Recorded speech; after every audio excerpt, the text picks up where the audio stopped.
सत साहिब बंदी छोड़ सतगुरु रामपाल जी भगवान की जय हो।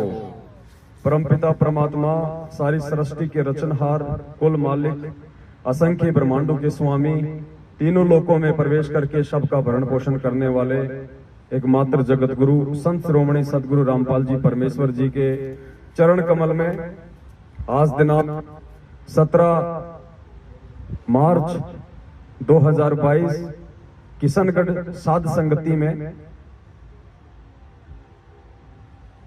दूर दराज से आए हुए हम सभी भाई बहनों की तरफ से परमेश्वर जी के चरण कमलों में कोटि कोटि दंडवत प्रणाम। परमपिता परमेश्वर जी के आशीर्वाद से, उनकी सत प्रेरणा से 3 दिवसीय साध संगति का आयोजन राजस्थान के इस अजमेर जिले के किशनगढ़ में रामनेर की ढाणी के पास भगत रामदेव दास फौजी जी के खेत पे रखा जाना था। सारी तैयारियां हो चुकी थी। गुरुदेव के आशीर्वाद से भगत भाई बहनों के लिए नाश्ते की भी तैयारियां की जा चुकी थी। जो भी जरूरत का सामान था परमात्मा ने इकट्ठा अपने बच्चों को निमित्त बना के करवा दिया था। लेकिन पुण्यात्माओं, हम काल के लोक में हैं और इस काल के जाल को, इसकी चाल को इस पूरी पृथ्वी पे 8.5 अरब की जनसंख्या में से यदि कोई समझ सकता है, या यूं कह लीजिए कि परमपिता परमेश्वर जी ने यदि किसी को सद्बुद्धि बख्शी है तो वो केवल चंद सत्सेवक भाई बहन हैं, जो आज अपने परमेश्वर के संकेतों को, उनके इशारों को समझ के काल के जाल को समझते हुए अपनी भक्ति और मर्यादाओं को बचाते हुए आज संघर्षरत हैं। और आज जो स्थिति आप और हमारे सामने है, जिन संघर्षों से वो परमपिता परमेश्वर स्वयं लीलामय तरीके से गुजर रहे हैं और उन्हीं के पद चिन्हों पे चलते हुए आज हम उस संघर्ष से गुजर रहे हैं, ये कोई नई बात नहीं है। हजारों साल पहले वर्तमान समय की भविष्यवाणियां हो चुकी हैं उस परमेश्वर के विषय में और उस परमेश्वर के संपर्क में आने वाले उन हंस आत्माओं के विषय में। वरना हम एक ही गुरु के शिष्य हैं, उन्होंने समान रूप से हमें ज्ञान दिया, फिर भला ये विरोध क्यों, किस बात का विरोध? आज दुनिया में जितने भी संत और पंथ हैं, भले ही अपने किन्हीं भी कारणों के चलते उनमें 2 ग्रुप हैं, 3 ग्रुप हैं, लेकिन भक्ति भाव को लेकर आपस में कोई विरोध नहीं। दुनिया का ये पहला पंथ है यथार्थ 13वां कबीर पंथ, जो कि सन 1994 से परमपिता परमेश्वर सतगुरु रामपाल जी भगवान ने शुरू किया। आज इस पंथ में ऐसा क्यों? ये सारी बातें जब हमारे समझ में आएंगी तो पता चलेगा कि इस पृथ्वी पे उस काल भगवान और उस परमपिता परमात्मा के बीच ये सूक्ष्म युद्ध है। हमारे भाइयों ने हमारे ही उस कार्यक्रम को रोका। हालांकि एक बहुत बड़ी विडंबना है, लेकिन परमेश्वर के ज्ञान आधार से हम इन चीजों को समझ सकते हैं कि ऐसा क्यों हो रहा है। फिर भी बाकी भाई बहनों को विश्वास दिलाने के लिए कि ऐसा क्यों हुआ है और ऐसा क्यों हो रहा है, हम बाइबल की एक भविष्यवाणी को लेकर चलेंगे। क्योंकि हमारे जो ईसाई भाई हैं उनको भी यथार्थ रूप में इस बात का नहीं पता है कि बाइबल की भविष्यवाणियां वर्तमान समय में किसके लिए हैं। वो सोचते हैं कि हमारे जो मसीह हैं, जो आने वाले हैं, जो अभी आए नहीं हैं, ये उनके लिए हैं। लेकिन उन नादानों को नहीं पता है कि वो रियल मसीह, जिसे तुम ईसा मसीह मानते हो और जिसकी उम्मीद में आज तुम रुके हुए हो, वो 8 सितंबर 1951 को गांव धनाना, जिला सोनीपत, हरियाणा में संत रामपाल जी महाराज के रूप में धरती पे प्रकट हो चुका है। और काफी समय से, लगभग 27-28 वर्षों से इस आध्यात्मिक क्षेत्र में अपनी आत्माओं को जगा रहा है। आज आपको बाइबल के एक पास्टर का 8 मिनट का वीडियो है। हालांकि वो ज्यादातर भविष्यवाणियों को लेके ही अपना वीडियो बनाते हैं और बहुत सारे उनके वीडियो इतने सटीक बैठते हैं जो हमें ये विश्वास दिलाएंगे कि आज वर्तमान में सतगुरुदेव जी आप और हमारे को सामने खड़ा करके जो संघर्ष करवा रहे हैं, वो संघर्ष उनके आशीर्वाद बिना संभव नहीं है। ये भविष्यवाणियों के अकॉर्डिंग हो रहा है। आप और हम कोई अपनी मर्जी से नहीं कर रहे ये सब कुछ। ये साध संगति उस परमपिता परमेश्वर के मिशन का एक मुख्य हिस्सा है। ये साध संगतियां 4 युगों में नहीं होती हैं, क्योंकि 4 युगों में परमात्मा ने जीव आत्माओं को इतनी बहुसंख्या में पार नहीं करना होता है। वो मोक्ष का समय नहीं होता है। केवल कलयुग की पिछली पीढ़ी में ही परमात्मा अपने सत्संगों के साथ साथ साध संगतियों की दया बख्शते हैं। गोरखनाथ के समय 650 साल पहले जब परमेश्वर ने ज्ञान गोष्ठी की थी, उस समय परमेश्वर ने अपनी एक वाणी में कहा था कि गुरु का वचन साध की संगत अजर अमर घर पावे, कहे कबीर सुनो रे गोरख हम सबको तत्व लखावे। गुरु का वचन और साध की संगत, गुरु का वचन यानी गुरु का सत्संग, गुरु का उपदेश, गुरु का ज्ञान, और साध की संगत यानी उस गुरु से उपदेश प्राप्त करने के बाद उस गुरु के द्वारा दिए ज्ञान से जो चर्चाएं होंगी, उन चर्चाओं से जो भेद निकल के आएंगे, उस भेद से जब उन जीव आत्माओं के अंदर एक नया विश्वास पैदा होगा, उसको कहते हैं साध संगति। और भी कई जगह परमात्मा ने जिक्र किया हुआ है, साध संगति से भेद जो पाया परमेश्वर रामपाल जी महाराज ने सफल बनाया। साधु संगति पूर्ण पद ज्ञाना, संध्या आरती में भी परमात्मा एक जगह जिक्र करते हैं। एक छोटा सा वीडियो है, बहुत सारे कंसेप्ट आज हमारे वो क्लियर करेगा। आप एक एक पॉइंट को ध्यान से सुनिए।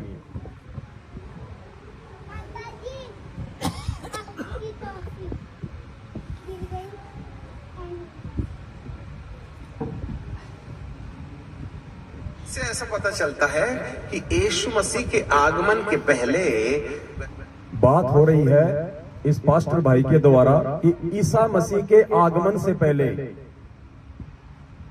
पुण्यात्माओं यहां जो स्थिति है वो पूज्य गुरुदेव जी के बारे में बताई जा रही है।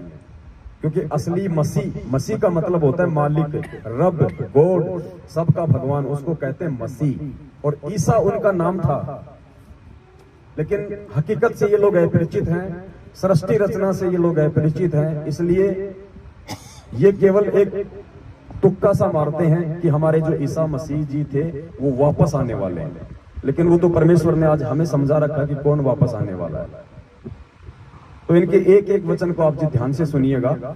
ये कह रहे हैं कि ईसा मसीह के आगमन से पहले, आगमन बोले तो सतगुरु रामपाल जी भगवान के इसार जेल से बाहर आने से पहले से ऐसा पता चलता है कि यीशु मसीह के आगमन के पहले वह बहुसंख्यक लोगों को वचन के विरुद्ध और आत्मा के विरुद्ध खड़ा करेगा। कौन खड़ा करेगा? काल भगवान। हिंदी में उसे काल भगवान कहते हैं, निरंजन कहते हैं, और ये जो ईसाई भाई हैं ये उसे कहते हैं एंटी क्राइस्ट। क्राइस्ट का मतलब होता है परमात्मा, और एंटी का मतलब उसके विरुद्ध जो खड़ा होगा, एंटी क्राइस्ट, वो है काल भगवान। तो क्या कह रहा है, ध्यान से सुनिए। से ऐसा पता चलता है कि यीशु मसीह के आगमन के पहले वह बहुसंख्यक लोगों को वचन के विरुद्ध और आत्मा के विरुद्ध खड़ा करेगा। यानी सतगुरु रामपाल जी भगवान के बाहर आने से पहले वो एंटी क्राइस्ट, वो काल भगवान वचन और आत्मा के विरुद्ध लोगों को खड़ा करेगा। वचन यानी पूज्य गुरुदेव जी का ज्ञान, पूज्य गुरुदेव जी के सत्संगों के विरुद्ध लोगों को चलाएगा, गुरु जी के ज्ञान के खिलाफ लोगों को चलाएगा। और आत्मा यानी वो परमात्मा जिन बच्चों को निमित्त बनाएंगे समाज में संदेश देने के लिए साध संगतियों के माध्यम से, तो वो काल भगवान क्या करेगा? एक तो परमात्मा के वचन के विरुद्ध लोगों को खड़ा करेगा, और दूसरा उस परमेश्वर के वचन पे जो सत्सेवक चल रहे होंगे, उनको आत्मा कहा है, उन आत्माओं के खिलाफ लोगों को भड़काएंगे, लोगों को खड़ा करेंगे। सतलोक आश्रम मैनेजमेंट हरियाणा वो एंटी क्राइस्ट है, जो आज परमपिता परमेश्वर सतगुरु रामपाल जी भगवान के वचन के खिलाफ सारे कुक्रम भगत समाज से करवा रहा है। और जब हम आत्माएं उनका विरोध करते हैं तो बाकी संगत को वो हमारे विरुद्ध खड़ा करता है। और कोई बड़ी बात नहीं है पुण्यात्माओं, बहुत बड़ी जो घटनाएं हैं वो भी घटित हो सकती हैं आने वाले समय में। आप ये सामान्य प्रक्रिया मान के ना चलें कि हम 20 भगत इकट्ठे हो गए यहां हम आ लिए, नहीं, ये इस पृथ्वी पे सबसे बड़ा आध्यात्मिक युद्ध चल रहा है जिसकी हम कल्पना भी नहीं कर सकते। परमात्मा ने हमारी बुद्धि ऑफ कर रखी है, इसलिए हम ज्यादा सीरियस नहीं ले रहे। लेकिन आने वाले समय में जो परमेश्वर की आत्माएं होंगी, आप और हमारे शरीर छोड़ने के बाद, वो आत्मा जब इन घटनाओं पे विचार करेंगी तो उनकी आंखें फटी की फटी रह जाया करेंगी। क्या हम नहीं जानते थे कि हिसार में 25 दिसंबर 2021 को बहन सुलेखा दासी के यहाँ पे जो साथ संगति थी, वो हिसार में उन मैनेजमेंट वालों का मुख्य गढ़ था। और उससे पहले उन लोगों के द्वारा हमारे साथ कैसी कैसी घटनाएं घटित हो चुकी थी, वो हमारे खून के प्यासे थे। उसके बावजूद भी परमात्मा ने हमारी बुद्धि को ऑफ किया और जयपुर से तकरीबन हम 15-20 लोगों को हिसार भेज दिया। और परमेश्वर ने बुद्धि को इस कदर ऑफ कर दिया कि हमने शाम को लाइव आना था, हम सुबह 6 बजे ही लाइव आ गए और 12 घंटे पहले ही उनको सूचना दे दी कि हम आ चुके हैं आपके शहर में, जो भी करना है कर लीजिए अपनी कार्रवाई। ये परमेश्वर के द्वारा बुद्धि ऑफ की गई थी। आज मुझे कोई 5 करोड़ रुपया दे और कहे तू एक छोटा सा मैसेज डाल के वापस सुलेखा बहन के घर पे चला जा, मैं बोलूंगा भाई साहब कभी होंगे तो मैं 10 करोड़ तेरे को ही दे दूंगा। तो परमेश्वर ने बुद्धि ऑफ की थी। क्यों? परमात्मा ने हमारे अंदर और एक नया विश्वास जागृत करने के लिए, संगत को और ज्यादा जगाने के लिए। शायद उस घटना के माध्यम से हजारों की संख्या में भाई बहनों की आंखें खुली हैं। और वो भाई बहन जो साथ संगति में आ रहे थे, रास्ते में थे, जब उनको कैंसिलेशन का पता चला और वो वापस गए, उनका विश्वास और ज्यादा इस परमेश्वर के ऊपर दृढ़ हुआ कि वास्तव में ये सतलोक आश्रम मैनेजमेंट हरियाणा काल भगवान का एजेंट है। ये नहीं चाहता कि इस पृथ्वी पे शांति हो जाए, ये नहीं चाहता कि ये भक्त आत्माएं उस परमेश्वर को प्राप्त करने योग्य हो जाए।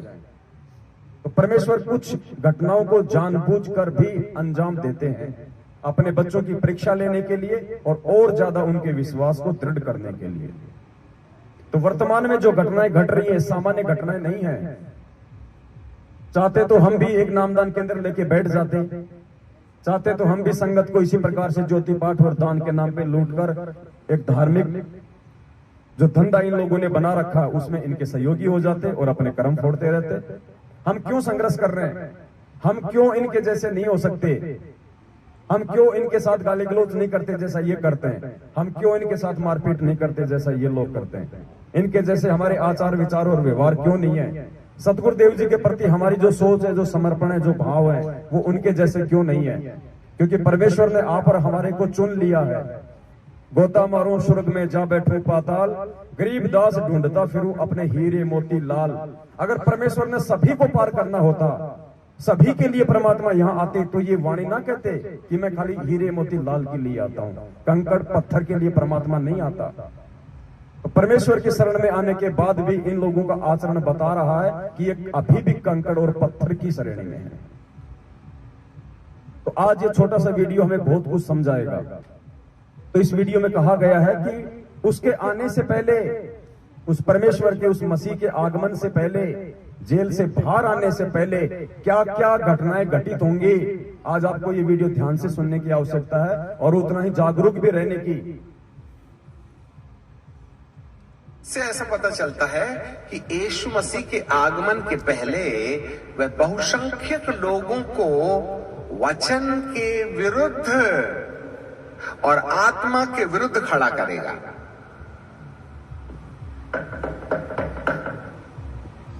वचन के विरुद्ध और आत्मा के विरुद्ध खड़ा करेगा। अब आगे ये बताएगा कि वचन क्या है और आत्मा क्या है। वचन है वो परमात्मा, वचन है उस परमात्मा का सत्संग, वचन है उस परमात्मा की शिक्षा, और आत्मा वो आत्माएं जो आप यहां बैठे हुए हैं, सत्सेवक जिनको परमेश्वर ने निमित्त बना रखा है।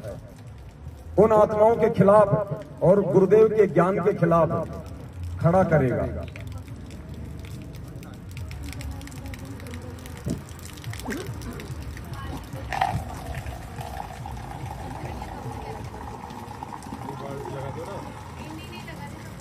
बहुत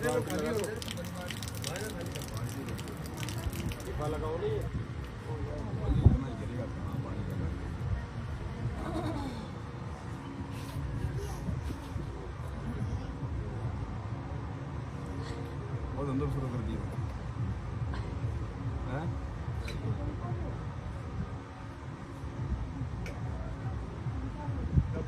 वीडियो ध्यान से सुनना। वचन के खिलाफ वो किन लोगों को खड़ा करेगा और आत्मा के खिलाफ वो किन लोगों को खड़ा करेगा।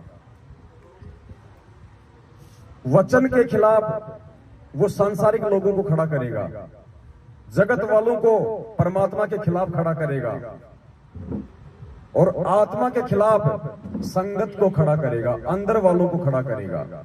और आज यही स्थिति है। आप हरियाणा चले जाइए, आप देश में कहीं भी चला जाइए, किसी भी संत का जिक्र कर दीजिए, कोई दिक्कत नहीं, किसी को कोई परेशानी नहीं। आप इस पूर्ण परमेश्वर का थोड़ा सा नाम ले लीजिए, पता नहीं क्या क्या सुना देंगे।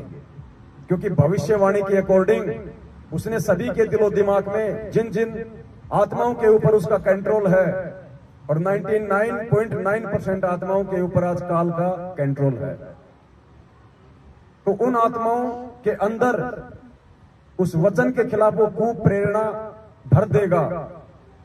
आज इस परमात्मा का नाम किसी को नहीं सुहाता, ये हकीकत है। तो वो जो दुनिया वाले हैं, ज्यादातर संख्या में लोगों को उस वचन के खिलाफ खड़ा कर देगा, संत रूप में आए हुए उस परमात्मा के खिलाफ खड़ा कर देगा और उस परमेश्वर की संगत को उस आत्मा के खिलाफ खड़ा करेगा, जो आत्मा निमित्त बन के भाई बहनों को जगा रही होंगी। ध्यान से सुनिए। खड़ा करेगा। से ऐसा पता चलता है कि यीशु मसीह के आगमन के पहले वह बहुसंख्यक लोगों को वचन के विरुद्ध और आत्मा के विरुद्ध खड़ा करेगा।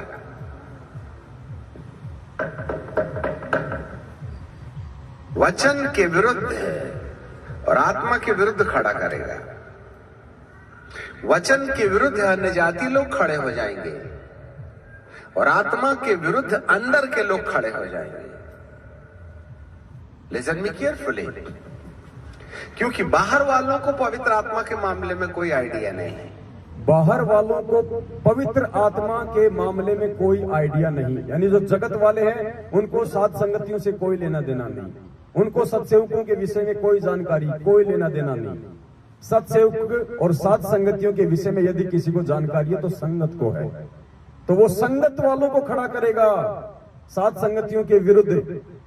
जैसे 700 भक्तों को गुमराह करके अजमेर के एसपी को परसों ज्ञापन देने के लिए उसने खड़ा कर दिया, हिसार में खड़ा कर दिया, मध्य प्रदेश में खड़ा कर दिया 500 लोगों को सात संगति रुकवाने के लिए, क्योंकि संगत वालों को जानकारी है कि वो पवित्र आत्माएं कौन है, ये सात संगतियां क्या हैं, ये सत्सेवक क्या है, जगत वालों को नहीं पता है।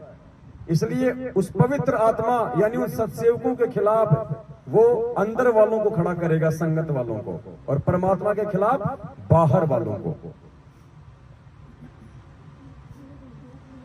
वचन के विरुद्ध अन्य जाति लोग खड़े हो जाएंगे और आत्मा के विरुद्ध अंदर के लोग खड़े हो जाएंगे। लिसन मी केयरफुली, क्योंकि बाहर वालों को पवित्र आत्मा के मामले में कोई आइडिया नहीं है। आइडिया तो हम अंदर वालों को है जो विश्वास करते हैं। इसलिए आत्मा की खिलाफत कलीसिया के अंदर होगी और वचन। कलीसिया मतलब संगत, ईसाई धर्म में संगत को कहते हैं कलीसिया। इसलिए आत्मा की खिलाफत कलीसिया के अंदर होगी और वचन की खिलाफत कलीसिया के बाहर होगी। अच्छे से याद रखना, बाइबल के विद्रोह में अन्य जाति लोग बोलेंगे और पवित्र आत्मा के विरुद्ध में कलीसिया के लोग बोलेंगे। इसीलिए बाइबल कहती है कि अंत के दिनों में उसका प्राणघातक घाव अच्छा हो जाएगा। अंत के दिनों में, अब ये अंत का समय चल रहा है, परमेश्वर के आगमन का समय है, ये अंत का समय है। और इस अंत के समय में उस काल भगवान का प्राण घातक हमला तेज हो जाएगा, विस्फोटक हो जाएगा। वो हर संभव कोशिश करेगा उस परमेश्वर के वचन को तुड़वाने का और आत्माओं को भ्रमित करने का। इसीलिए बाइबल कहती है कि अंत के दिनों में उसका प्राण घातक घाव अच्छा हो जाएगा। इससे ऐसे पता चलता है कि पवित्र आत्मा के द्वारा आने वाले बदलाव के विरुद्ध कलीसियाओं के अंदर में बाइबल ज्ञानी विश्वासी कहीं ना कहीं किसी गैर आत्मा के कब्जे में जाकर पवित्र आत्मा का विद्रोह करने लगेंगे। संगत के अंदर जो भाई बहन होंगे वो किसी गैर आत्मा के कब्जे में जाकर और उस पवित्र आत्माओं का विरोध शुरू कर देंगे। कौन सी पवित्र आत्माएं? जो उस परमेश्वर के वचन आधार से संगत में बदलाव कर रही होंगी। बदलाव क्या हो रहा है? परमेश्वर की आरतियां। परमात्मा ने दया करके हमसे जो यथार्थ विधि से जो आरतियां शुरू करवाई हैं कि हम आज से पहले आरती सुन रहे थे या हम आरतियां कर रहे थे। परमेश्वर को भोग लगाना, गुरुदेव को भगवान बताना, दाढ़ी मूछ वाली फोटो को खाली काल्पनिक बताना, ये बदलाव है कलीसिया के अंदर, संगत के अंदर। तो ये कह रहा है कि संगत के अंदर जो बदलाव उस पवित्र आत्मा के द्वारा, उन सत्सेवकों के द्वारा जो शुरू किए जाएंगे, वो संगत को उनके विरुद्ध खड़ा कर देगा। ध्यान से सुनिए। कलीसियाओं के अंदर के द्वारा कि अंत के दिनों में उसका प्राण घातक घाव अच्छा हो जाएगा। इससे ऐसे पता चलता है कि पवित्र आत्मा के द्वारा आने वाले बदलाव के विरुद्ध कलीसियाओं के अंदर में बाइबल ज्ञानी विश्वासी कहीं ना कहीं किसी गैर आत्मा के कब्जे में जाकर पवित्र आत्मा का विद्रोह करने लगेंगे। ये कोऑर्डिनेटर, ये नामदान संचालक, गुरुदेव का छोटा कलयुगी भाई महेंद्र, गुरुदेव के बेटा बेटी, भाई बंधु, रिश्तेदार, जवाई, ये सब गैर आत्माएं हैं। ये काल के कब्जे में, एंटी क्राइस्ट के कब्जे में, और संगत इनके कंट्रोल में आके उस बदलाव को स्वीकार नहीं करेंगी। और जो बदलाव परमात्मा हमसे करवा रहे हैं इस भक्ति मार्ग में, उनके विरोध में खड़ा हो जाएंगी। कहीं ना कहीं किसी गैर आत्मा के कब्जे में जाकर पवित्र आत्मा का विद्रोह करने लगेंगे, पवित्र आत्मा के फलों का विद्रोह करने लगेंगे, पवित्र आत्मा के कामों को अस्वीकार करने लगेंगे। जो भी बदलाव परमात्मा करवा रहे हैं, अब 7 संगतियों की परमात्मा ने शुरुआत करवाई, तो देखिए सीधे सीधे तौर पे ये लोग भयंकर रूप से हमारे विरोध में आ गए हैं।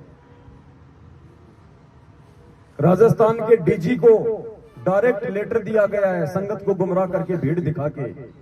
राजस्थान के डीजीपी ने अजमेर के एसपी को लेटर भेजा कार्रवाई के लिए। अजमेर के एसपी साहब ने किशनगढ़ के डिप्टी साहब को लेटर भेजा।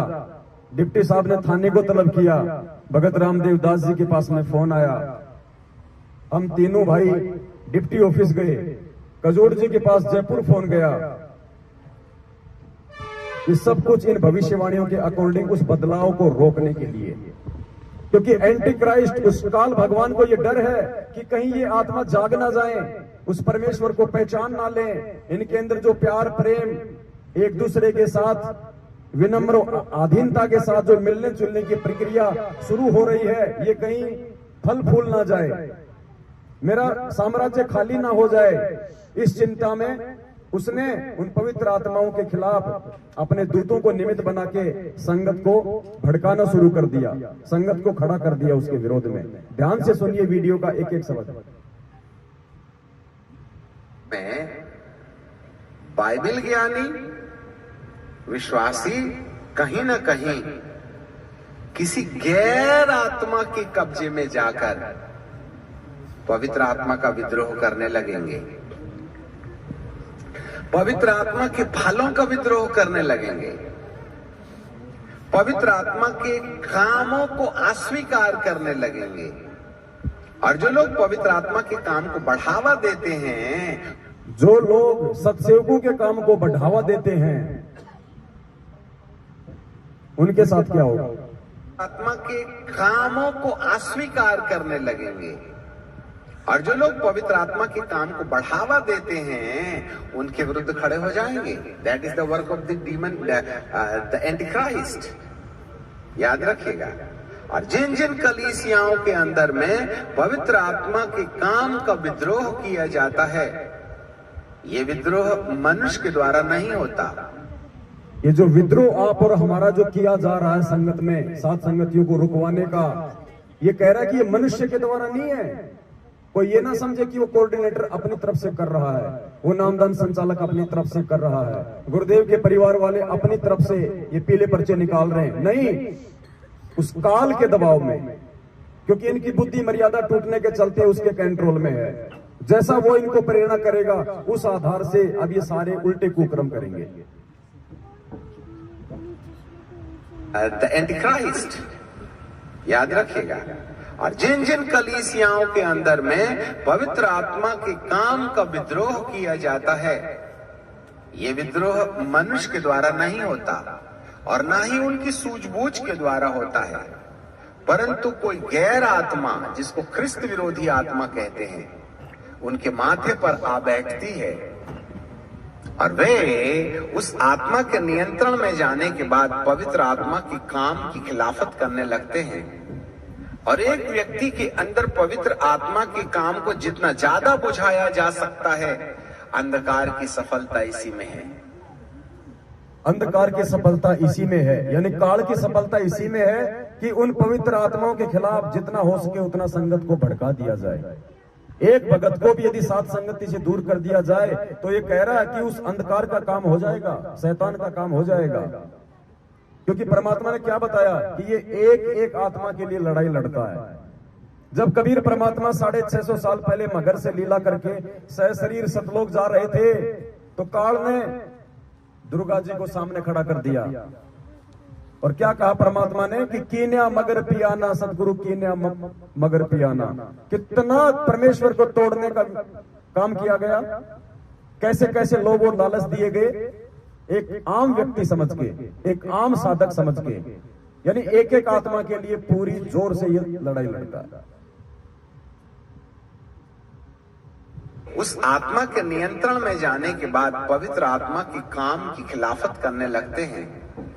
और एक व्यक्ति के अंदर पवित्र आत्मा के काम को जितना ज्यादा बुझाया जा सकता है, अंधकार की सफलता इसी में है। Pin point. इसी के विषय में सावधान रहना है कि कोई तुम्हारे अंदर पवित्र आत्मा के काम को न मिटकाए, न प्रेम, न आनंद, न मेल, न धीरज, न कृपा, न भलाई, न विश्वास, न नम्रता और न ही संयम। ये सारे के सारे गुण आज आपको सत्सेवकों में देखने को मिल सकते हैं। हमारे अन्य भगत भाई बहन जो उन दुष्ट आत्माओं के कंट्रोल में हैं, उनमें इनमें से एक भी गुण आपको नहीं मिलेगा। प्रेम, आनंद, मेल। अब आज हम भाई बहन हैं, क्या हमने किसी की जाति पूछी है? क्या हमने कोई किसी को ये कहा कि तुम कहां से आए हो, तुम कौन सी जाति में हो, तुम्हारा क्या गोत्र है, तुम यहां पे कब तक रहोगे? कुछ नहीं पूछते, क्योंकि परमेश्वर ने हमें एक चीज सिखा दी कि जीव हमारी जाति है, मानव धर्म हमारा, हिंदू मुस्लिम सिख ईसाई धर्म नहीं कोई न्यारा। परमेश्वर ने हमारे को प्यार करना सिखाया है, प्रेम करना सिखाया है, एक दूसरे का सहयोग करना सिखाया है। हर संभव कोई भी कोशिश करके इस परमेश्वर के मिशन को आगे बढ़ाया जाए, ये सिखाया है।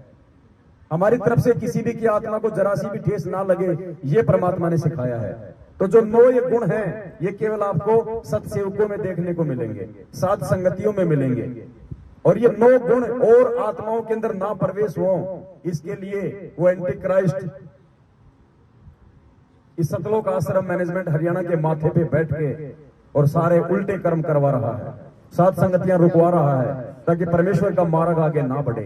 ये आत्मा आपस में मेल जोल के साथ ना रहें, एक दूसरे से ना मिले, इनका प्यार प्रेम आगे ना बढ़े, परमात्मा में इनका विश्वास ना बढ़े। हमारे अंदर पवित्र आत्मा के काम को ना मिटकाए, न प्रेम, न आनंद, न मेल, न धीरज, न कृपा, न भलाई, न विश्वास, न नम्रता और न ही संयम। ये जो 9 ईश्वरीय अनुभव हैं, पवित्र आत्मा के प्रकाशन से मनुष्य के जीवन में रोशनी पैदा करते हैं और इसी आधार पर आपके शरीर का मुर्दों में से जी उठना तय किया जाता है।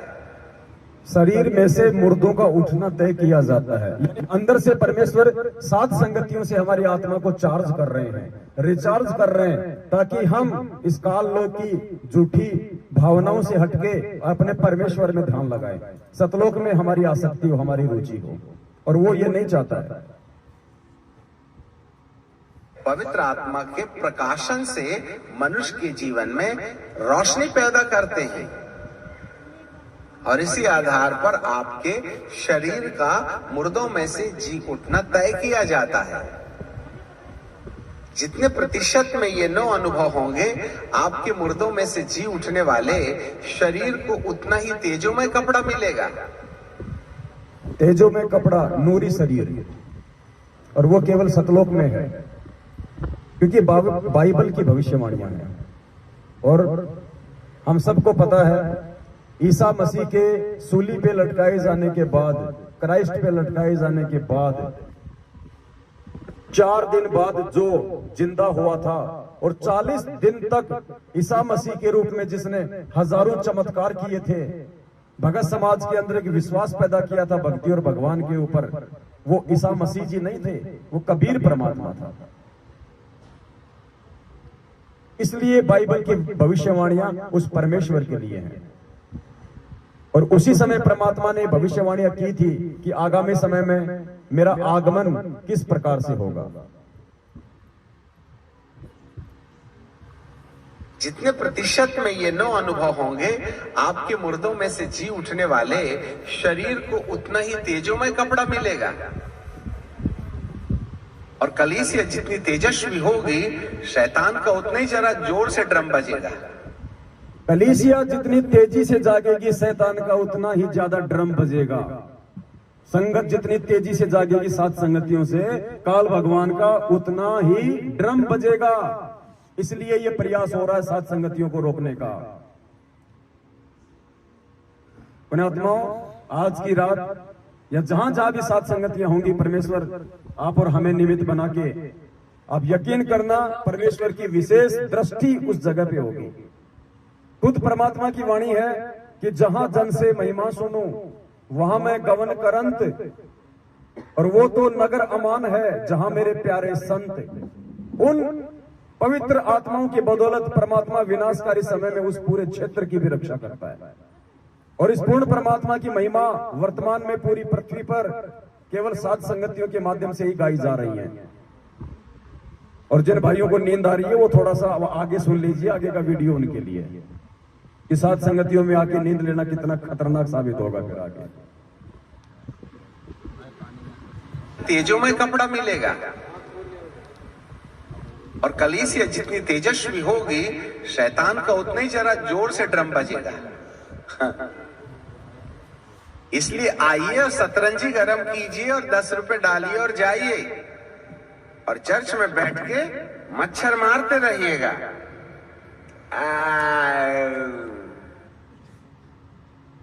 ये भविष्यवाणियां हैं और भविष्यवाणियां कोड वर्ड में होती हैं। और परमात्मा कहते हैं, कहे कबीर कृपया कर जन पर जो की त्यों समझाई, सब सुमरे अपने अनुमाना तो गति समझना। इसलिए आइए, 10 रुपए डालिए जो ये भाषा बोल रहा है, ये भाषा कहां बोल रहा है? ये नकली आश्रम जो खोल दिए गए हैं, मुंडका, भिवानी, सिंहपुरा, जहां जहां भी गरीबदास जी के बोध दिवस के नाम पे 3 दिन का पाठ रख दिया, कबीर जी के प्रकट दिवस के नाम पे 3 दिन का पाठ रख दिया, कबीर जी के प्रस्थान दिवस के नाम पे 3 दिन का पाठ रख दिया। आइए 10 रुपए डालिए और बस मजे लीजिए। ध्यान से सुनना इसको, और मच्छर मारते रहिए। शरीर को उतना ही तेजोमय कपड़ा मिलेगा और कलीसिया जितनी तेजस्वी होगी, शैतान का उतना ही जरा जोर से ड्रम बजेगा। इसलिए आइए और सतरंजी गरम कीजिए और 10 रुपए डालिए और जाइए और चर्च में बैठ के मच्छर मारते रहिएगा। चर्च यानी ये आश्रम, उसमें बैठ के मच्छर मारते रहो, कुछ नहीं मिलना जुलना वहां। अमर्यादित लोग बैठे वहां पे, अनाधिकारी लोग बैठे हैं, पाठ के नाम पे ठग रहे हैं। बस तुम उसमें 10 रुपया डालो, यानी 10 रुपया मतलब दान। जरा जोर से ड्रम बजेगा। इसलिए आइए और सतरंजी गरम कीजिए और 10 रुपए डालिए और जाइए और चर्च में बैठ के मच्छर मारते रहिएगा और चले जाइएगा। बहुत से लोगों को चर्च के अंदर आए कि 5-7 मिनट क्या गुजरा, एक गीत के बाद में अच्छी खासी नींद आने लगती है। घर में तो 4 बच्चे हैं, नींद कहां से आएगी? 4 इकट्ठा चिल्लाएंगे तो। यहां तो एक ही बच्चा चिल्लाता है। इसलिए चर्च में नींद आने की सबसे अच्छी सुविधा है। इसलिए सात संगतियों में नींद आती भाई, क्योंकि यहाँ पे परमात्मा की चर्चा है और नींद उसी आत्मा को आएगी जिसके ऊपर काल का प्रभाव ज्यादा है, विकारों का प्रभाव ज्यादा है। वरना सात संगति में तो नींद उड़ जानी चाहिए। और यहाँ भी अगर किसी को नींद आती है तो सोच लीजिए कितनी कमजोरी में है। हम यहाँ सोने के लिए नहीं आते हैं, सोने के लिए हमारा घर है ना, पूरे महीने सोते हैं। अरे एक रात नहीं जाग सकते हम, 2 रात नहीं जाग सकते, दिन में सो लो। दिन में क्या काम, कौन से गुलगुले उतारते हैं भाई? नहाओ धो खाओ, मालिक को भोग लगाओ और सो। लेकिन नहीं, वो रात को सुलाएगा, क्योंकि चर्चा रात को होगी, दृढ़ता रात को आनी है, विश्वास रात को पैदा होना है। तो 4 बच्चे हैं, क्या गुजरा, एक गीत के बाद में अच्छी खासी नींद आने लगती है। घर में तो 4 बच्चे हैं, नींद कहां से आएगी? 4 इकट्ठा चिल्लाएंगे तो। यहां तो एक ही बच्चा चिल्लाता है। इसलिए चर्च में नींद आने की सबसे अच्छी सुविधा है। सावधान, जो लोग प्रभु के भवन में निंद्रा की दशा में चले जाते हैं, आपको छुटकारे के लिए दुआ करना चाहिए। जो लोग प्रभु के भवन में निंद्रा की स्थिति में चले जाते हैं, जो सात संगतियों में सोते हैं, आलस से करते हैं, उन आत्माओं को परमात्मा से प्रार्थना करनी चाहिए, दुआ करनी चाहिए परमात्मा से दंडवत करके कि परमेश्वर दास या दासी पे रजा बख्शो मालिक, आपके वचन हमारे को सुनने को मिले।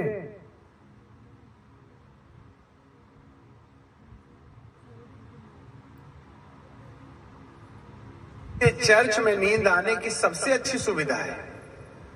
सावधान, जो लोग प्रभु के भवन में निंद्रा की दशा में चले जाते हैं, आपको छुटकारे के लिए दुआ करना चाहिए। क्योंकि जरूर कोई ना कोई ऐसी आत्मा है जो आपकी आंखों को डुबडुबा देती है या मच्छर की ओर ध्यान दिला देती है। एंटी क्राइस्ट कोई काला पीला नीला हरा गोली आदमी नहीं है। काल एंटी क्राइस्ट कोई काला पीला नीला हरा आदमी नहीं है। और परमात्मा ने क्या कहा? वो वस्तुओं के माध्यम से प्रकट होता है। काल स्वयं प्रकट नहीं होता है, परमात्मा प्रकट होते हैं। काल कभी प्रकट नहीं होता। 2 व्यक्तियों के बीच में पैसों के लेके झगड़ा हो गया, वो पैसे के रूप में प्रकट हो गया। अच्छी खासी मालिक के साथ संगति हो रही थी, ऊपर से पानी का धार कूद पड़ी, वो पानी की धार के रूप में प्रकट हो गया। हमारा ध्यान आकर्षित ना हो पाए शब्दों पे, चर्चा में विघन डालना, वो ऐसी घटनाओं के माध्यम से वो प्रकट होता है। नींद आ जाएगी, वो निद्रा के माध्यम से हो गया प्रकट। इसीलिए गुरु जी क्या कहते हैं, इस तन में मन मूर्ति देखो।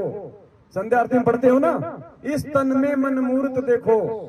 यानी परमात्मा कहते हैं कि भगत तुझे इस ज्ञान आधार से अपने शरीर में स्वयं उस काल को खोजना पड़ेगा कि तेरी कौन सी वो क्रिया है जिससे कि वो काल अपना दाव खेल रहा है। दो भगत आपस में मिल गए, तीसरे की चर्चा कर रहे हैं, विचार करना चाहिए। वो निंदा के रूप में काल प्रकट हो रहा है, दोनों के कर्म फोड़ रहा है। सत्संग सुनते समय नींद आ रही है, मंत्र करते समय नींद आ रहे हैं, वो काल प्रकट हो रहा है आलस्य के रूप में। इस तन में मन मूर्त देखो, क्योंकि शरीर में है ना काल का वास, परमात्मा का भी इसी में वास है। कौन सा हमारा वो कर्म है जो परमेश्वर कर रहा है, कौन से कुकर्म की प्रेरणा काल कर रहा है, तो ये हमने स्वयं जांचना पड़ेगा। इतना आगे हमने ज्ञान को आधार बना के बढ़ना पड़ेगा, अवलोकन करना पड़ेगा, हमने ऑब्जर्वेशन करना पड़ेगा ज्ञान आधार से। जो आपकी आंखों को डुबडुबा देती है या मच्छर की ओर ध्यान दिला देती है। एंटी क्राइस्ट कोई काला पीला नीला हरा आदमी नहीं है जिसके सींग होंगे, बड़े बड़े दांत होंगे, उल्टे पैर होंगे, गाल में बाल होंगे। वरन व्यक्ति वस्तु स्थिति के अंदर में वह हमें पवित्र आत्मा की प्रति बेपरवाह लापरवाह करके आपके जीवन के अंदर में ईश्वरीय आचरण नहीं आना चाहिए, इस प्रयास में वो लगा रहेगा, जिससे कि तुम्हारा पुनरुत्थान ना होवे, जिससे कि तुम्हारा पुनरुत्थान ना होवे। Hallelujah, praise the Lord. यही है ख्रिस्त विरोधी आत्मा। सावधान रहो, धार्मिकता का त्याग हो जाएगा। अर्थात जब लोग वचन के अनुसार चलने से अपने आप को इनकार कर देंगे, जब लोग वचन के अनुसार चलने से अपने आप को इनकार कर देंगे। आज 90% संगत जो मैनेजमेंट के कब्जे में है, उन्होंने इनकार कर दिया है गुरुजी के ज्ञान आधार से चलने से, गुरुजी के वचन अनुसार चलने से। कब कहा परमात्मा ने दोगली राजनीति करो, कब कहा परमात्मा ने आरक्षण के लिए लोगों की लड़ाई में उनका साथ दो, कब कहा परमात्मा ने गैंगस्टरों की सीबीआई जांच का साथ दो, उनकी रैली और धरनों में जाओ, उनको 5-5 लाख रुपए का चंदा दो। कब कहा परमात्मा ने आरक्षण में 16-16 लाख का चंदा दो। कब कहा परमात्मा ने तुम देह दान करो, रक्त दान करो, पिंड प्राण जिन दीने दाना, गरीबदास जाको कुर्बाना। गरीबदास जी कह रहे हैं कि नालायक, तुझे खुद ये पिंड ये प्राण उस परमात्मा ने दान में दिया है, और दान में दी गई वस्तु को दान करने का तेरा कहां अधिकार है। लेकिन वो भटकाएगा, वो भरमाएगा, वो शंका पैदा करेगा, वो तोड़ेगा, उसका यही काम है। सावधान रहो, ये ख्रिस्त विरोधी आत्मा। सावधान रहो, धार्मिकता का त्याग हो जाएगा। अर्थात जब लोग वचन के अनुसार चलने से अपने आप को इनकार कर देंगे, यह वह दबाव होगा जो इस ख्रिस्त विरोधी आत्मा के द्वारा हमारे मन के अंदर डाला जाएगा। इस विषय में सावधान रहना है। जी हाँ, जो उस कृष्ण विरोधी आत्मा के कंट्रोल में हो जाएगा, कह रहा है कि उसमें धार्मिकता का त्याग हो जाएगा। आज हमारे 90% भगत भाई बहनों में धार्मिकता का त्याग होता जा रहा है। ना वो गुरुदेव को भोग लगाते हैं, ना वो धार्मिक भंडारों में सहयोग करते हैं, ना वो अपना 5वां यज्ञ पूरा कर रहे हैं, ऊपर से उल्टे कुकर्म करवा के उनकी मर्यादा तोड़वाई जा चुकी है। तो धार्मिकता को उन आत्माओं के अंदर से काल भगवान के द्वारा धीरे धीरे नष्ट किया जा रहा है, ताकि उनका पुनरुत्थान ना हो जाए। पुनरुत्थान का मतलब, एक बार परमात्मा 650 साल पहले आए थे, हमें मिले थे, हम अपना उत्थान नहीं कर पाए, नहीं करवा पाए। आज हमारे को परमात्मा ने पुनः मौका दिया उत्थान का, पुनरुत्थान का, क्योंकि भविष्यवाणियां तो पिछली पीढ़ी के लिए है ना। तो आज हमारा पुनरुत्थान होना है, और वो नहीं चाहता कि इनका पुनरुत्थान हो, ये आगे बढ़े। जो इस ख्रिस्त विरोधी आत्मा के द्वारा हमारे मन के अंदर डाला जाएगा। इस विषय में सावधान रहना है। जी हाँ, अब आपके पास एक प्रश्न है। हम में से कितने ऐसे हैं वो वचन की आज्ञाओं को ध्यान रखते हैं? नंबर 2, नंबर 1, हम में से ऐसे कितने हैं जो वचन की आज्ञाओं का ध्यान रखते हैं? सिर्फ सत्सेवक हैं, बाकी तो सब गुरु जी का वचन तोड़ के बैठे हैं, कोई ध्यान नहीं रखता ना। पीला पर्चे में आ गया, बीजेपी को तो बीजेपी के पीछे, कांग्रेस को तो कांग्रेस के पीछे। कौन वचन को ध्यान रख रहा आज? सत्सेवक।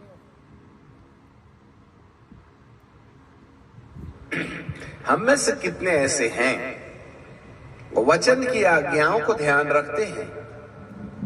नंबर 2, पवित्र आत्मा के संपर्क में बने रहते हैं। नंबर 2, पवित्र आत्मा के संपर्क में बने रहते हैं, यानी सत्सेवकों के संपर्क में बने रहते हैं। यानी ऐसे कितने हैं जो साथ संगतियों से जुड़े हैं? नंबर 2, पवित्र आत्मा के संपर्क में बने रहते हैं।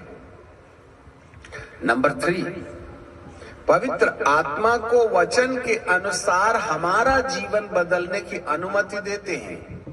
पवित्र आत्मा को वचन के अनुसार हमारा जीवन बदलने की अनुमति देते हैं, यानी वो सत्सेवक जो परमेश्वर के वचन आधार से आत्मिक उत्थान की जानकारी संगत को दे रहे हैं, यथार्थ भक्ति विधि की, धार्मिक यज्ञ की, भंडारों की, उसके अनुसार कितनी आत्माएं हैं जो उनका सहयोग करती हैं, जैसा वो कहते हैं ज्ञान आधार से, वैसा उनको फॉलो करती हैं। संपर्क में बने रहते हैं। नंबर 3, पवित्र आत्मा को वचन के अनुसार हमारा जीवन बदलने की अनुमति देते हैं। ये सावधान लोग हैं। ना रे बाबा ना, मैं अपने होठों को बुराई करने से, जो अपने भले दिन देखना चाहता है, जो अपने अच्छे दिन देखना चाहता है, वह अपनी जीभ को बुराई से रोक रखे। जो अपने अच्छे दिन चाहता है, जो अपने भले दिन चाहता है, वो अपनी जीभ को बुराई करने से रोके। गुजरात की सात संगति में 5 घंटे पूरी रात परमात्मा ने निंदा और चुगली के ऊपर ही वीडियो बनवाया था, अपनी जीभ को कंट्रोल करने के लिए। क्योंकि अब हमारी स्थिति तीसरे लेवल पे है। प्रथम लेवल हमारा था बरवाला कांड, 3 साल हम उसमें लगे। उसके बाद का समय था गुरु को परमात्मा साबित करना, गुरु गोविंद के बीच के भेद को मिटाना। वो मिट गया, समझने वाले समझ गए। और अब आत्मिक उत्थान की ओर 1 महीने पहले से परमात्मा दास को निमित्त बना के संदेश दिलवा रहे हैं। जयपुर में जब दास ने वीडियो बनाया था अजोड़ भगत जी के वहां घर पे, जब वहां पे मधु बहन भी आई हुई थी, तो क्या संदेशा दिलाया था कि पुण्य आत्माओं, अब हमने ये 2022 शुरू हो चुकी है, अपने आत्मिक उत्थान की ओर आगे बढ़ना है। ये वही समय है भविष्यवाणियों का। भले दिन देखना, ये सावधान लोग हैं।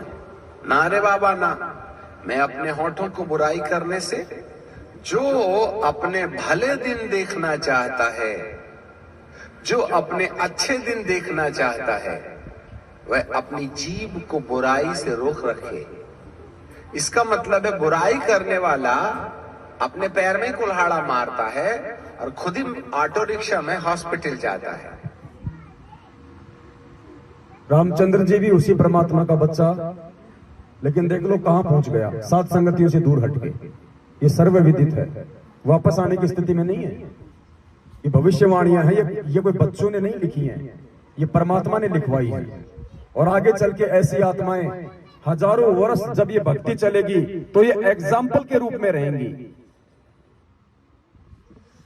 साधु सज्जन सोना टूट जुड़े सो बार, दुर्जन कुंभ कुम्हार के एक के धक्के दरार। गुरुद्रोही की उपाधि, गुरुद्रोही का उदाहरण संजय दिल्ली वाला ले बैठा। राग द्वेष और ईर्ष्या का उदाहरण रामचंद्र ले बैठा। षड्यंत्रकारी और धोखेबाजी का उदाहरण सतलोक आश्रम मैनेजमेंट हरियाणा ले बैठा।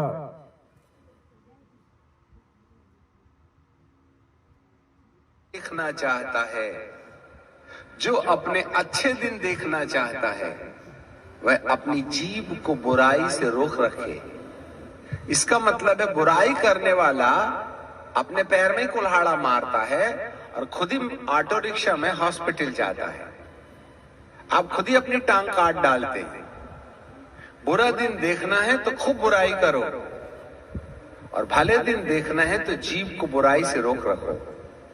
वो क्या करता है, हमारे दिमाग के अंदर में ख्रिस्त विरोधी आत्माएं एक दूसरे की लांछन करने के लिए हमको प्रेरणा देता है।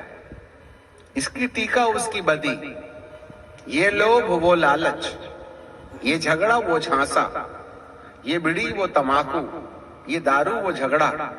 इस प्रकार की टेंडेंसी पैदा करने के पीछे इन तमाम दुरात्माओं का हाथ है। और ये जो दुष्ट आत्माएं हैं, मनुष्य के जीवन के अंदर इस प्रकार का व्यवहार इसलिए उत्पन्न करती हैं कि आपका दूसरे आगमन में पुनरुत्थान रुक जावे। क्यों करते हैं ये लोग ऐसा? क्यों रामचंद्र जी ऐसा कर रहे हैं? क्यों संजय दिल्ली वाला ऐसा कर रहा है? क्यों मैनेजमेंट आज ऐसा कर रहा है? सबसे बड़ा रीजन क्या बताया भविष्यवाणी में? ध्यान से सुनना इस शब्द को। मनुष्य के जीवन के अंदर इस प्रकार का व्यवहार इसलिए उत्पन्न करती हैं कि आपका दूसरे आगमन में पुनरुत्थान रुक जावे। आपका दूसरे आगमन में भी पुनरुत्थान रुक जाए। पहला आगमन परमात्मा का 650 साल पहले, दूसरा आगमन आज। पहले हम उत्थान नहीं कर पाए, आज मौका है पुनरुत्थान का। वो कह रहा है कि उस परमेश्वर का दूसरा जो आगमन है पिछली पीढ़ी में संत रामपाल जी भगवान के रूप में, उस समय भी तुम्हारी आत्मा का उत्थान रुक जाए। इसके लिए आत्मा को तोड़ने के इतने ये प्रयास हो रहे हैं। और ये जो दुष्ट आत्माएं हैं, मनुष्य के जीवन के अंदर इस प्रकार का व्यवहार इसलिए उत्पन्न करती हैं कि आपका दूसरे आगमन में पुनरुत्थान रुक जावे, जिससे कि आप ऊपर जाने के बजाय इसके साथ नीचे जाने के लिए तैयार हो जाए। अच्छे से याद रखिएगा, ये पाप का पुरुष हमारे तुम्हारे जैसा काला कपड़ा पहन कर ऐसा पूरा पल्लू ढांक लेगा, ऐसा वाला नहीं है। आप और हमारी तरह ये मनुष्य रूप में नहीं है, ये घटनाओं के रूप में है, ये प्रेरणाओं के रूप में है। परमात्मा ने इसीलिए कहा कि इस तन में मन मूर्ति देखो। तुम्हें खुद ही पहचान करनी पड़ेगी कि मन क्या है और निज मन क्या है, मेरा एजेंट कौन है और काल का एजेंट शरीर में कौन है। इसीलिए परमेश्वर ने सबसे पहले 27 साल से हमें ज्ञान दिया, क्योंकि बिना ज्ञान के चाहे हम कितनी भक्ति कर लें, कितने मंत्र जाप कर लें, हमारा उत्थान नहीं होना।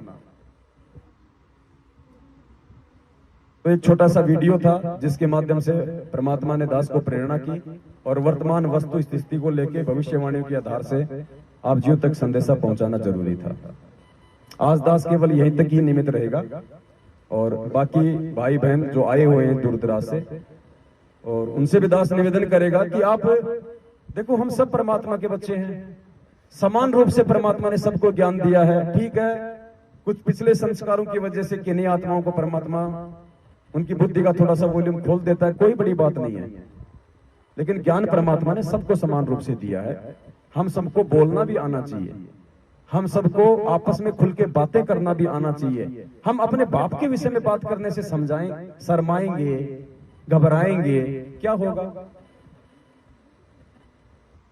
निंदा चुगली हमने किसी की करनी नहीं, ना हम किसी की करते, परमात्मा की महिमा गाते हैं। परमेश्वर के ज्ञान आधार से सत्संगों को सामने रख के अपने आत्मिक उत्थान की ओर आगे बढ़ते हैं। हम कैसे एक नेक भगत बने, हम कैसे एक नेक इंसान बने, हमारे अंदर जो गुण उत्पन्न परमात्मा करना चाहता है वो कैसे उत्पन्न हो। एक दूसरे से हम यही तो सीखने आते हैं यहाँ पे। अब देखो, यहाँ कोई किसी का झगड़ा नहीं, कोई राग द्वेष नहीं, कोई किसी की निंदा चुगली नहीं, तीसरे की यहाँ कोई बात नहीं करता। प्रेम से भंडारा करते हैं, भगवान को भोग लगाते हैं, आपस में मिलकर भगवान की चर्चा करते हैं, प्यार प्रेम से अपने अपने घर पे चले जाएंगे। कितने प्यार से भाई ने आपके लिए 2-2 हलवाई बुला कर बूंदिया उतारे थे, इतने खुश हो रहे थे उस दिन। और क्या कहा इन्होंने? कि अगर उस भगवान का भगत प्रसन्न हो गया तो समझ लेना भगवान प्रसन्न हो गया। और जब कैंसिल हुआ, रात को भगत जी रोए वहां पे, आत्मा दुखाई है। ये इनके नीचे गिरने के कर्म हैं। और इसी प्रकार से परमात्मा हमें ऊपर उठाएंगे धर्म की बेल के सहारे। संगत में जो चर्चाएं हो रही हैं, ये कोई आम बात नहीं है। दास को तो पहले से इन सब बातों का मालूम है, लेकिन परमात्मा किन्हीं भाइयों को निमित्त बना के फिर उस बात को भी सामने लेके आ जाते हैं। आने वाले समय में हमारे को इस कदर सावधान रहना है। सबसे पहले तो आपने किन्हीं एक या दो व्यक्तियों को देख के नहीं चलना भक्ति मार्ग में। अगर परमात्मा किसी को निमित्त बना रहे हैं आप जियों को समझाने के लिए, क्योंकि सबको समझ नहीं होती है, परमात्मा किसी न किसी को खड़ा करते ही करते हैं, तो खड़ा करने वाले से हमारे को विरोध नहीं करना चाहिए। जितना उसके पास माल मटेरियल हमारे हित का है वो ले लेना चाहिए। हम अपने बच्चे को स्कूल भेजते हैं, वो टीचर घर जाके अपनी पत्नी को पीटता है, शराब पीता है, मांस खाता, हमने कभी ध्यान दिया इस बात पे? वो हमारे बच्चों को सही पढ़ा रहा है, बस बात खत्म। लेकिन यहां हम क्या करते हैं, एक दूसरे की बुराई खोजने का ज्यादा प्रयास करते हैं। हमारे जीवन में कोई बदलाव हो, ऐसी उसके पास क्या चीज है, उसकी तरफ ध्यान भी नहीं जाता। तो आपने सिवाय अपने परमात्मा के और परमात्मा के ज्ञान के और अपनी भक्ति के चौथे पे डिपेंड नहीं रहना। जब तक हम कुछ एक सत्सेवक भाई बहन आपकी सेवा में हैं, तब तक हैं। जिस दिन हमारा काम पूरा हो जाएगा, परमात्मा हमें नीचे बैठा देगा, हमारी सेवा समाप्त। हमेशा थोड़े ना आपको एक दूसरे की पूंछ पकड़ के परमात्मा चलवाएगा।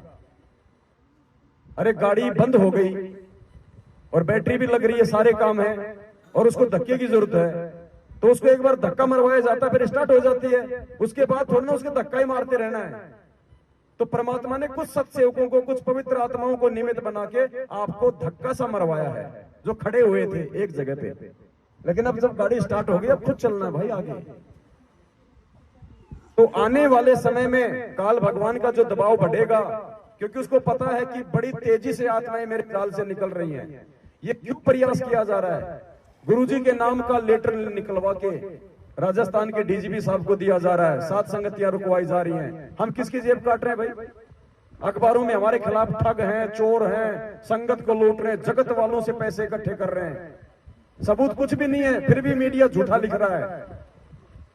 प्रशासन हमारी अनुमति को रोक देता है ऐसे झूठे लोगों के इशारों पे, क्योंकि ये काल का लोक है, वो सब काल के अंडर में है।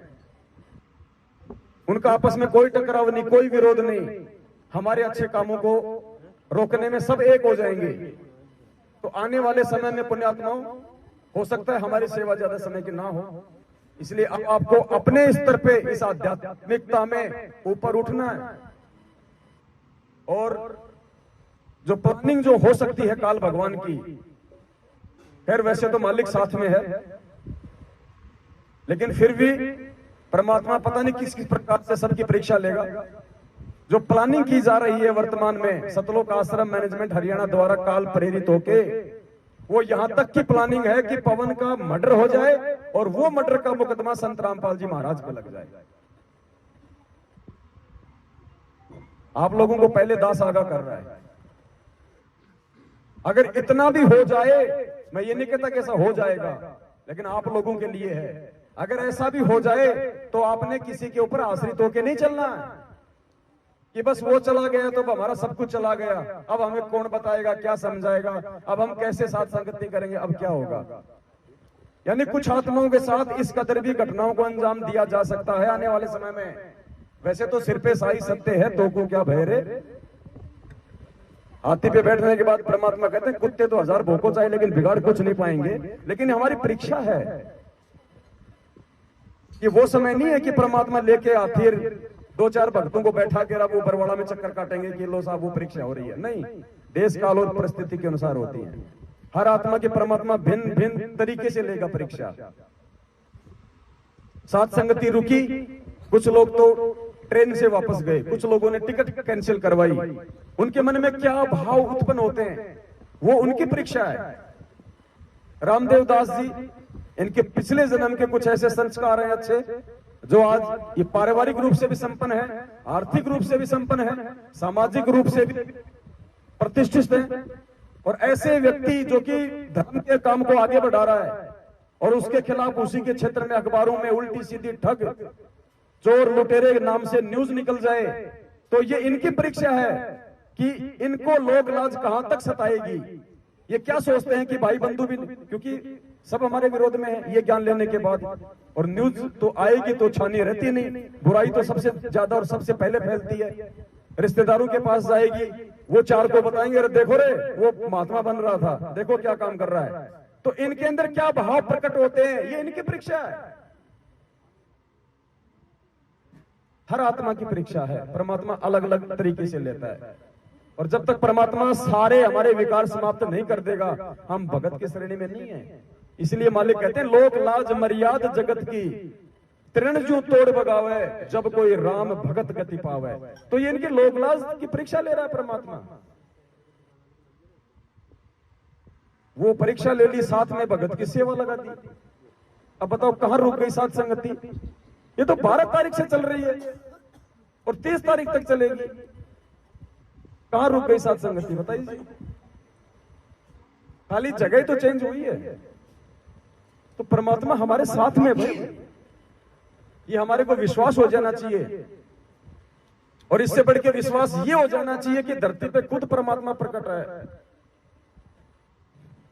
वैसे तो कल पूरी रात साथ संगति चली थी, परमात्मा के आशीर्वाद से कुछ बातों का खुलासा हो गया था, फिर भी कुछ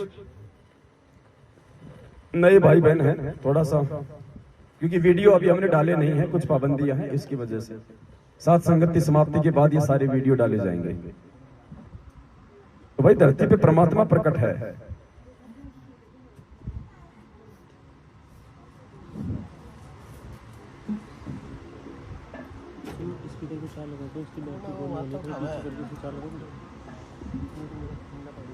महीने भर पहले परमात्मा ने एक महाखुलासा करवाया था धरती पे परमात्मा के प्रकट होने को लेके।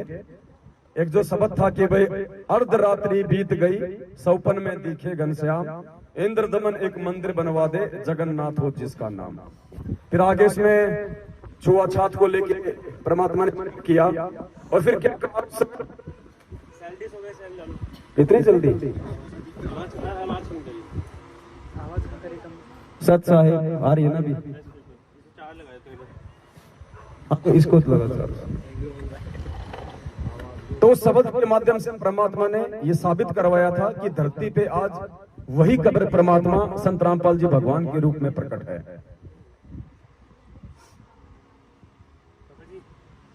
वॉल्यूम ऊपर से कम होती है, नीचे से क्यों करने का काम, क्यों करने का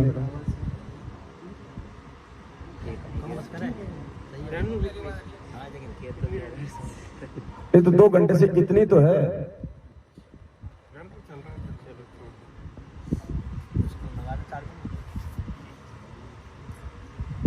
तो उस शब्द के माध्यम से परमात्मा ने यही तो विश्वास दिलाया था कि मैं कोई और नहीं हूं भाई। अब उस समय परमात्मा ने वहां पे छुआछात को समाप्त करवाया था, और उस मंदिर में छुआछात को समाप्त करके परमात्मा ने जगन्नाथ के मंदिर के पांडे के साथ, जो कि ब्राह्मण था जाति से, और परमात्मा उस समय धानक कुल में आए हुए थे, उस पांडे के साथ परमात्मा ने 650 साल पहले एक ही थाली में भोजन किया था और छुआछात को तोड़ा था। आज भी जगन्नाथ के मंदिर में छुआछात नहीं है, परमेश्वर के आशीर्वाद से। तो उस समय पांडे के साथ में एक ही पत्तल में किसने भोजन किया था? कबीर जी ने। और फिर क्या कहा उस शब्द में परमात्मा ने कि एक पत्तल में दोनों जी में, पांडा गुलाम रामपाल। स्पष्ट किया परमात्मा ने कि भाई वो मैं जिम रहा था उसके साथ, अपनी निंद्रा तोड़ दो। गांव धनाना, जिला सोनीपत, हरियाणा का किसान का बेटा मत समझो। लीला तो पता नहीं परमात्मा की क्या क्या करते हैं, और आज से पहले कैसी कैसी लीलाएं की है परमात्मा ने। गुरुदेव ने बताया कि द्रौपदी को आगामी संकट से बचाने के लिए, उससे दान लेने के लिए भगवान ने अंधे की लीला की, कोई पहचान नहीं सका उसको। तो ऐसा ही एक महाप्रमाण आज एक शब्द के माध्यम से आपके सामने रखा जाएगा, क्योंकि परमेश्वर के हर शब्द के अंत में एक महाखुलासा होता है, एक गहरा संकेत छुपा होता है। तो ये शब्द है परमात्मा का, साहेब कबीर आजा आत्मा तोहे पुकारती, तेरे हाथ में चाबी ओ सतगुरु शतलोक दवार की। इसके लास्ट की ये चौपाई है, ध्यान से सुनना इसको।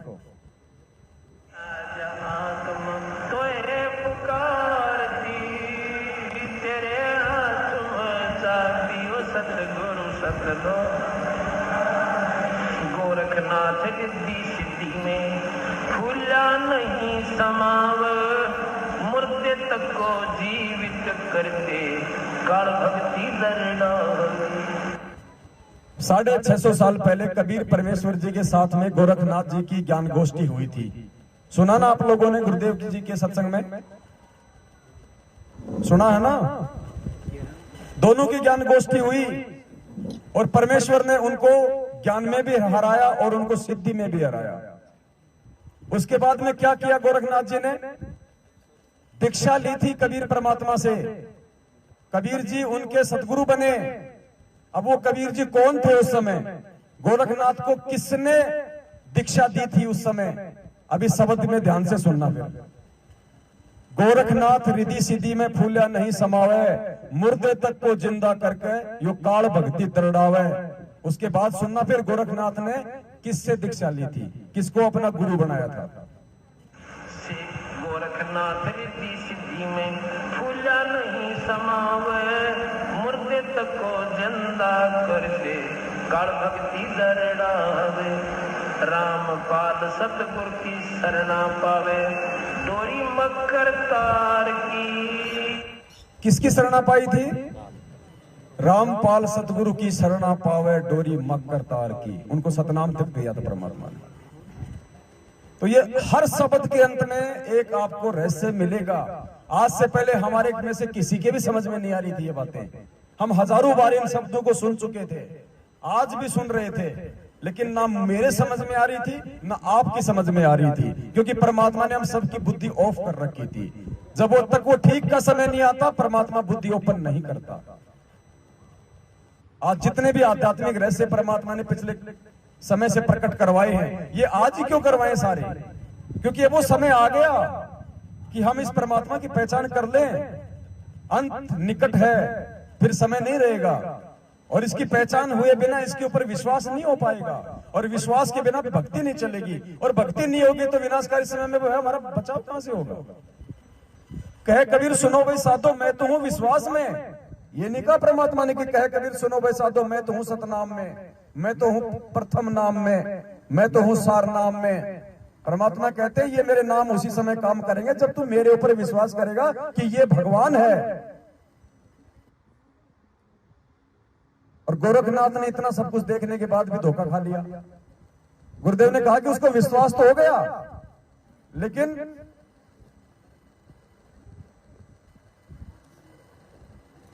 और फिर वो धोखा खा गया।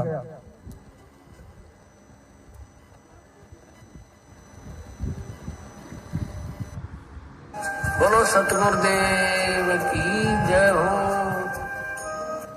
और गरीबदास जी महाराज कहते चारों युग के योग को भाई खाए जा रहा था काल, और सतगुरु नाम सुनाइया जब टूटा जंजाल। कबीर साहब ने नाम दिया जब उसका झंझट मिटा गोरखनाथ जी का, कि गोरखनाथ जी चारों युग में योगी रहा।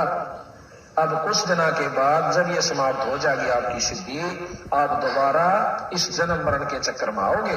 अब भी गोरखनाथ जी की जो करनी कर रखी है उसके मन में विश्वास इतना जरूर होगा कि सत नाम सत रास्ता कबीर साहब का है, लेकिन पूर्ण विश्वास नहीं हो पाया। इसकी वजह से उसको एक गेड़ा फेर देगा कबीर साहब। कहते हैं गोरखनाथ जी जब सतयुग शुरू होगा उसमें 1 लाख वर्ष तक दिल्ली का राज करेंगे और ब्रह्मचारी रहेंगे। 1 लाख। अपने आत्मा विचार करने की बात है। गोरखनाथ जी भी हमारे ही गुरु भाई थे, हमारा ही गुरु भाई था गोरखनाथ। और आज परमात्मा ने हमारे को मौका दे दिया आत्म कल्याण के लिए। गोरखनाथ को नहीं मिला मौका। जब सतयुग आएगा इस कलयुग के बाद 1 लाख साल दिल्ली का राज करेगा, और फिर क्या होगा? परमात्मा ने सारा विधान बता दिया। राज करेगा 1 लाख साल, तो मालिक कहते हैं तपेश्वरी सो राजेश्वरी और राजेश्वरी सो नरकेश्वरी। तो ये आज मौका है यहां से निकलने का, छूटने का, ये नहीं मिलेगा मौका बाद में। और काल भी उतना ही जबरदस्त प्रयास करेगा इस मार्ग को भ्रष्ट करने का, खंडित करने का, लेकिन उसके ऊपर उसका भी बाप बैठा हुआ है जिसका पंजा आप और हम सबके ऊपर है निरंतर। इसलिए घबराने की जरूरत नहीं है। गुरुदेव ने एक सत्संग में कहा कि परिस्थिति ऐसी पैदा करेगा काल कि बस सर्वनाश होने वाला है, लेकिन परमात्मा ने कहा कि तुम विश्वास रखना उस समय, फिर देखना।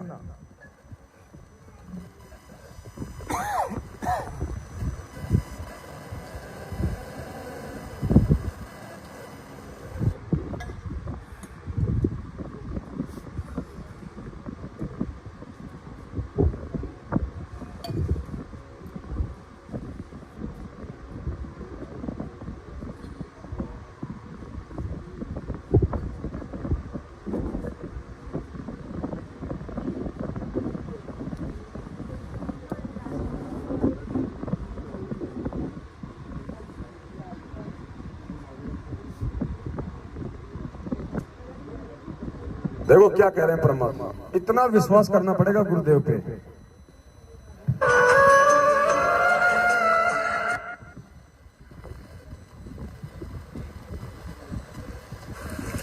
अपना आत्माओं हमारा इतना दिल कमजोर हो चुका है कि हम वहां तक बुद्धि उठती नहीं ना, दिल डटता कि हम भगवान को इतना विश्वास कर सके। जैसे कहते हैं कि तुलसी बिरुआ बाग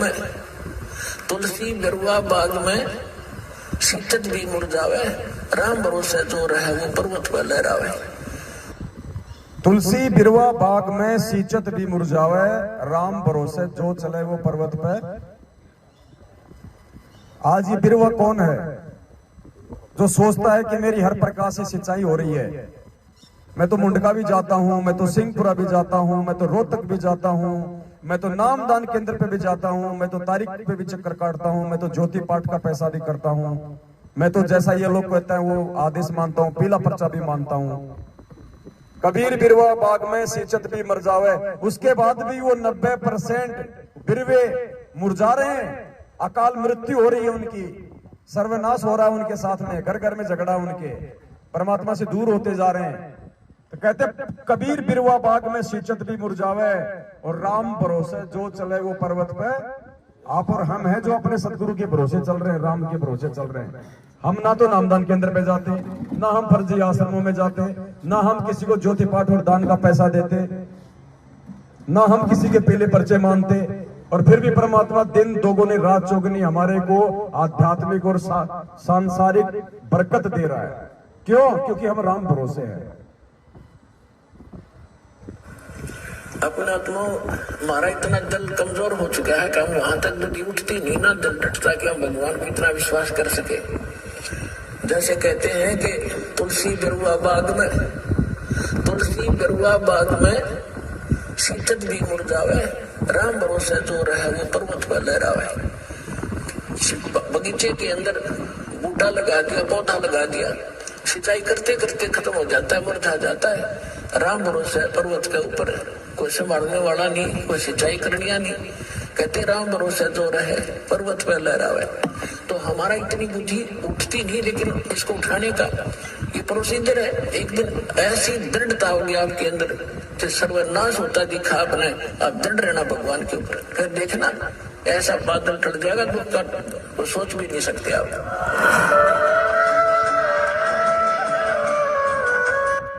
तो बात यहाँ पे आती है दृढ़ता की, और ये दृढ़ता बिना विश्वास के नहीं आ सकती, और ये विश्वास बिना सतगुरुदेव जी के सत्संगों के नहीं आ सकती, और बिना साध संगति के ये सत्संग समझ में नहीं आ सकते।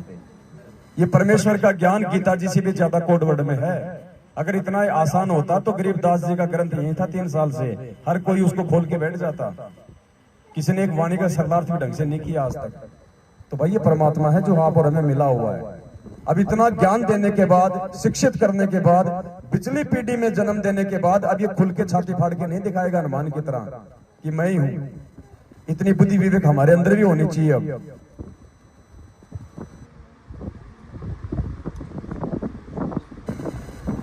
तो आज ज्यादा नहीं हो पाएगा, कल पूरी रात थे, फिर दिन में भी नहीं सोए, आज गला भी बैठ रहा था। तो एक शब्द तो परमात्मा का फिर से गा लेते हैं और उसके बाद फिर आप भाई बहन।